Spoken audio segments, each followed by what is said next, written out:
The idea of memory clinics has actually been around for decades. So the first ones started or appeared in sort of scientific literature in and around the late 70s, early 80s. And a memory clinic is simply a facility where there are healthcare practitioners from many disciplines all working under one roof and focusing on memory and cognition problems.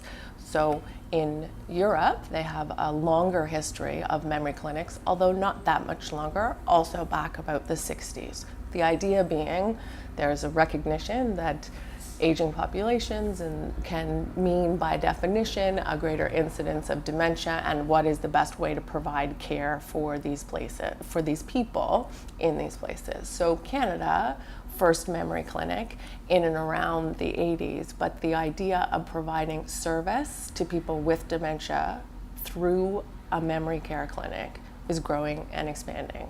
So meaning more and more family doctors are creating memory clinics within their practice.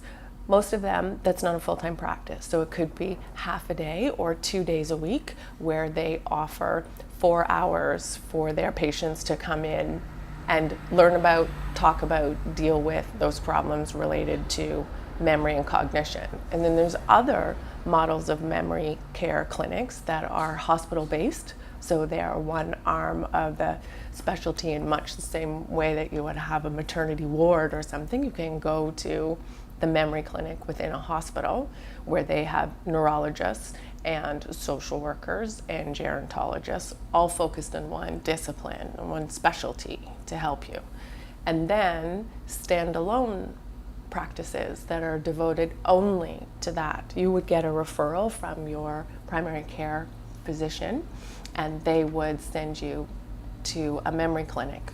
That's not the place where you go for your annual checkups. That's not the place where you go if you suspect that you have a cold. It's the place where you have probably 2 to 4